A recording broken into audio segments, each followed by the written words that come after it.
دوست جو اسٹیج پر تشریف فرما ہیں اور جو ہال میں موجود ہیں، میرے لیے یہ انتہائی مسرت کا لمحہ ہے کہ حامد میر کی اس کتاب کے حوالے سے کچھ گزارشات آپ کے سامنے رکھوں۔ صحافی میری نظر میں ایک گواہ ہوتا ہے، تاریخ کا گواہ۔ وہ ہم سب کی جانب سے گواہی دیتا ہے کہ یہ ہوا۔ وہ صحافی بڑا صحافی ہے جس کی گواہی سچی ہے، اور وہ صحافی جو اپنی گواہی کو قبولیت کے در پہ پھینکتے، طاقتور کے در پہ پھینکتے، وہ چھوٹا صحافی ہوتا ہے۔ یہی معیار ہے میری نظر میں۔ اس معیار کو اگر ہم لے کر حامد میر کے کیریئر کو دیکھیں اور اس کتاب کو دیکھیں جو ایک طرح سے ہمارا اجتماعی حافظہ ہے، حامد میر کے کالم ہمیں یاد دلاتے ہیں کہ ہم نے کیا کچھ سہا ہے اور سہ رہے ہیں، تو اس معیار کو اگر ہم اس کتاب پر مسلط کریں تو میں بلا خوف تردید یہ کہہ سکتا ہوں کہ یہ سچی گواہی ہے، یہ بڑی گواہی ہے، یہ بڑی صحافت ہے۔ حامد میر نے جو کالم ہمارے سامنے رکھے ہیں، میں کچھ کالموں کی جانب آپ کی توجہ مبذول کرانا چاہوں گا۔ میرے لیے اس کتاب میں جو سب سے اہم اور میرے اپنے لیے سب سے دلچسپی کا باعث جو کالم ہے، وہ کالم ہے ایک ایسے شخص کے حوالے سے جو کوئی بڑا سیاستدان نہیں تھا، جو سپریم کورٹ کا جج بھی نہ بنا، جو ہائی کورٹ میں ہی ججی کرتے کرتے شاید کہیں تاریک راہوں میں گم ہو جاتا، لیکن وہ گم نہیں ہوا۔ اس کا نام آج بھی موجود ہے، اور حامد میر نے، میں ان کا شکر گزار ہوں کہ اس نام کو اپنی اس کتاب میں جگہ دی ہے۔ اور جو کالم انہوں نے لکھا ہے اس کتاب میں، جس کو چھاپا گیا ہے جناب جسٹس صمدانی کے حوالے سے، اس کی طرف میں آپ کی توجہ مبذول کرانا چاہوں گا۔ کے ایم اے صمدانی کون تھے؟ وہ اس ہائی کورٹ کے ایک جج تھے، اس سے پہلے وہ ڈسٹرکٹ جوڈیشری کے بھی رکن رہے، اور ہوتے ہوتے وہ ضیاء الحق کے دور میں لاء سیکرٹری بھی بن گئے تھے۔ اور بطور لاء سیکرٹری ایک کابینہ کے اجلاس میں جو واقعہ ہوا، حامد میر نے اس واقعے کو اپنے ایک کالم کی زینت بنایا اور ہم سب کے لیے اس کو امر کر دیا، ہمیں یاد دلایا کہ انکار کی کیا اہمیت ہے۔ اس کالم کا عنوان ہے ایک جج کے انکار کی کہانی۔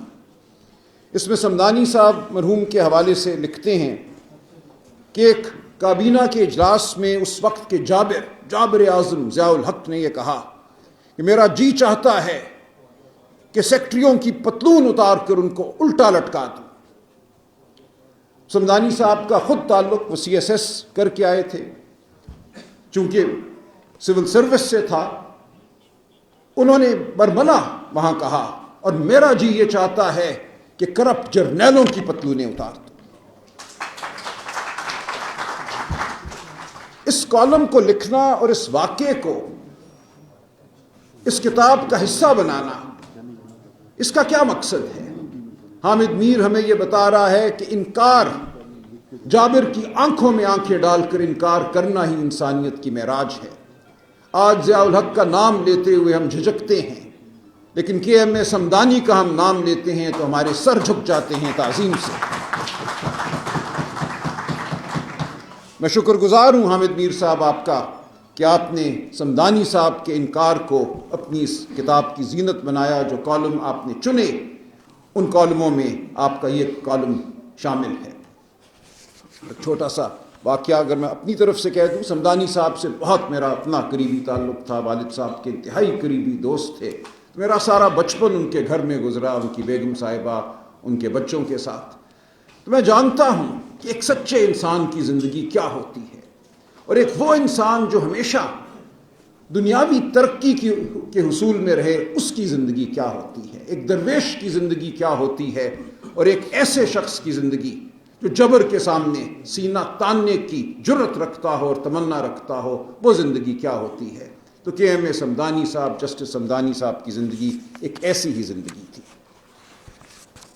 صمدانی صاحب جیسے لوگ تو وہ لوگ ہیں جو اس دھرتی کا جھومر تھے، ان کا ذکر کرنا ضروری تھا، لیکن ساتھ ساتھ حامد میر اپنے ان کالموں میں ہمارے ماضی کے ساتھ ساتھ ہمارے حال کا ذکر بھی کرتے ہیں۔ وہ ستم جو ہم روز سہ رہے ہیں اس کا ذکر کرتے ہیں۔ گواہی دینا جب جابر موجود ہو ایک بہت بڑی بات ہے۔ جابر کے چلے جانے کے بعد اس کو جابر کہنا، اس کی قبر پہ جا کے تہمت لگانا آسان ہے، لیکن جب جابر موجود ہو تمکنت کے ساتھ، پوری قوت کے ساتھ، اس کو کہنا کہ جو آپ نے کیا یہ جبر تھا، یہ ظلم تھا، اور جبر ہے اور ظلم ہے، یہ بڑی بات ہے۔ حامد میر کا کالم ہے 26ویں ترمیم کے حوالے سے جمہوریت اور آئین کے نئے گورکن۔ اس میں ہمیں وہ یاد دلاتے ہیں کہ وہ لوگ جنہوں نے ضیاء کی فسطائیت کو سہا، جیلوں میں گئے، جنہوں نے آئین اور قانون کی جنگ لڑی، آج انہیں وہ خاموش نظر آتے ہیں۔ جب آئین پر ایک دفعہ پھر حملہ ہوتا ہے تو وہ جو جماعت شاید اس آئین کی خالق تھی یا جس کا بڑا حصہ تھا اس آئین کے بنانے میں، اس کے سرکردہ لوگ سر جھکائے نظر آتے ہیں۔ حامد میر ان کو بخشتے نہیں، ان کے سامنے آئینہ رکھتے ہیں۔ جمہوریت اور آئین کے نئے گورکن کون ہیں؟ یہ وہ ہیں جو ایک دور میں اپنے آپ کو آئین ساز کہتے تھے، ایک دور میں اپنے آپ کو جمہوریت اور انسانی حقوق کا علمبردار کہتے تھے۔ حامد میر ان کی آنکھوں میں آنکھیں ڈال کر کہتے ہیں، کیا آپ بوڑھے ہو گئے ہو؟ کیا ذوف نے تمہارے جذبے کو ماند کر دیا ہے؟ یہ ہے حامد میر کا کالم، یہ ہے حامد میر کی تنبیہ۔ وہ کہتے ہیں کہ اگر اس روش پہ چلو گے تو اس ملک کو تباہی کی جانب لے کر جاؤ گے۔ تم کہاں کھڑے تھے، آج کہاں ہو؟ آج تمہارے سر کیوں جھک گئے؟ نام لے کر انہوں نے اس کالم میں لکھا ہے، میں ان لوگوں کے نام نہیں لوں گا کہ وہ کون لوگ تھے جنہوں نے جیلیں سہی، آج سینٹ میں بیٹھ کر اس کالی ترمیم کو کیوں ووٹ ڈالتے ہیں۔ حامد میر سوال کرتے ہمیں نظر آتے ہیں، پوچھتے ہیں کیا ہوا، یہ کیا سانیہ ہے۔ حامد میر اسی طرح 2 کالم ہمارے حوالے کرتے ہیں 26 نومبر 2024 کے حوالے سے۔ کسی کو وہ بھولنے نہیں دیں گے۔ یہ کتاب ایک مستقل دستاویز ہے، مستقل گواہی ہے۔ وہ یاد دلاتے ہیں کہ اس رات کیا ہوا، اس دن کی روشنی میں کیا ہوا اور رات کی تاریکی میں کیا ہوا۔ گولیوں کی تڑتڑاہٹ آپ کو ان کالموں میں سنائی دیتی ہے۔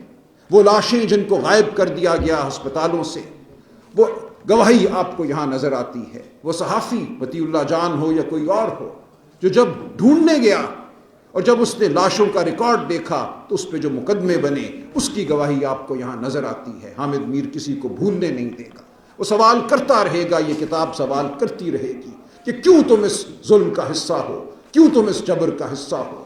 تم تو کچھ اور کہنے والے لوگ تھے، تم تو کچھ اور اصولوں کی بات کیا کرتے تھے، تم تو حرمت کی بات کرتے تھے، ووٹ کی حرمت کی بات کرتے تھے، انسانیت کی حرمت کی بات کرتے تھے۔ آج تم لاشوں کے چور کیوں بن گئے؟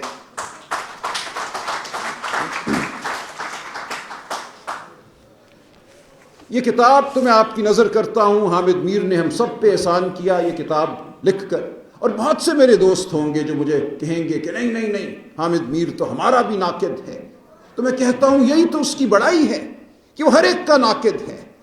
وہ قصیدے نہیں لکھتا، ہر روز ایک نیا قصیدہ نئی تشبیب کے ساتھ، رزق برحق ہے یہ خدمت نہ ہوگی ہم سے۔ تو حامد میر یہ خدمت نہیں کرتا، وہ ہر ایک سے سوال کرتا ہے، ہر ایک کی جانب اپنی تنقیدی نگاہ ڈالتا ہے، ہم سے پوچھتا ہے، مجھ سے پوچھتا ہے، آپ سے پوچھتا ہے، ہر ایک سے پوچھتا ہے کہ تم نے کیا کیا، جواب دو۔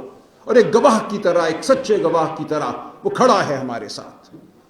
جب میں اصغر خان صاحب کا وکیل تھا، جو اصغر خان کیس ہوا، اس میں ایک ایسا موقع آیا کہ سپریم کورٹ نے پوچھا کہ ایک رپورٹ بنی تھی اس وقت مہران گیٹ کے حوالے سے، اور جو پیسے حبیب بینک سے نکالے گئے 1990 میں IGI بنانے کے لیے، بے نظیر بھٹو کا راستہ روکنے کے لیے، پیپلز پارٹی کو سیاست سے باہر کرنے کے لیے، کیا وہ رپورٹ کسی کے پاس میسر ہے، کسی کو مل سکتی ہے؟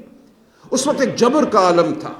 ہم لوگ جو اس مقدمے سے منسلک تھے، اصغر خان صاحب کا میں وکیل تھا، ہم جانتے ہیں کہ کس جبر اور خوف کے سایوں تلے وہ کیس ہم نے لڑا. روز ہمیں کہیں سے دھمکی آتی تھی, روز اصغر خان صاحب کو کہا جاتا تھا پیچھے ہٹ جاؤ. وہ ضعیف شخص پیچھے نہیں ہٹا, 16 سال عدالت میں کھڑا رہا. اس دوران جب یہ لمحہ آیا کہ عدالت نے گواہی طلب کی, تو کون تھا جس نے وہ گواہی مجھے میسر کی؟ مجھے پیغام آتا ہے حامد میر صاحب کا کہ مجھے ملیے. میں گیا ان کے پاس اور انہوں نے نہ جانے کہاں سے وہ ایک دستاویز جو مہران گیٹ رپورٹ تھی جس کو تلف کر دیا گیا تھا, کہیں اس کی کاپی مل نہیں رہی تھی, وہ نکال کر مجھے دی, میرے حوالے کی اور کہا یہ میرے پاس موجود ہے, آپ جا کر یہ عدالت کے سامنے رکھیے. اور اگلے دن وہی رپورٹ میں نے عدالت کے سامنے رکھی. تو حامد میر, میں آپ کو سلام پیش کرتا ہوں. آپ سے تعلق برادرانہ بھی ہے, آپ سے تعلق ایک ایسے شخص کا بھی ہے جس کی آپ تنقید بھی کرتے ہیں, جس کا آپ ساتھ بھی دیتے ہیں. آپ کے ساتھ ماضی قریب میں سفر کا موقع بھی ملا. ہارورڈ یونیورسٹی میں اس سال اپریل میں ایک سیمینار منعقد ہوا پاکستان کے موجودہ حالات کے حوالے سے. وہاں ایک پینل میں حامد میر صاحب اور میں اکٹھے شامل تھے. تو بہت ہی اچھا ایک وقت تھا جو گزرا اور گزر رہا ہے. یہ وقت اچھا اس لیے ہے کہ یہ سچائی سے عبارت ہے. جو بھی جبر ہو, دہشت گردی کے مقدمے ہوں, حامد میر کے جسم میں گولیاں ہوں, ہم پر زندگی کا دائرہ محدود کرنے کی خواہش ہو, اس سب کے باوجود یہ وقت اچھا اس لیے ہے کہ یہ وقت پرعزم ہے, یہ بہادری کا وقت ہے, یہ سچائی کا وقت ہے. ہمیں پتہ ہے کہ ہم سچائی کے لیے کھڑے ہیں, ہم بنیادی حقوق کے لیے کھڑے ہیں, اور حامد میر ہمیں دیکھ رہا ہے. حامد میر گواہ ہے, وہ ہماری گواہی دے گا. حامد میر, شکریہ.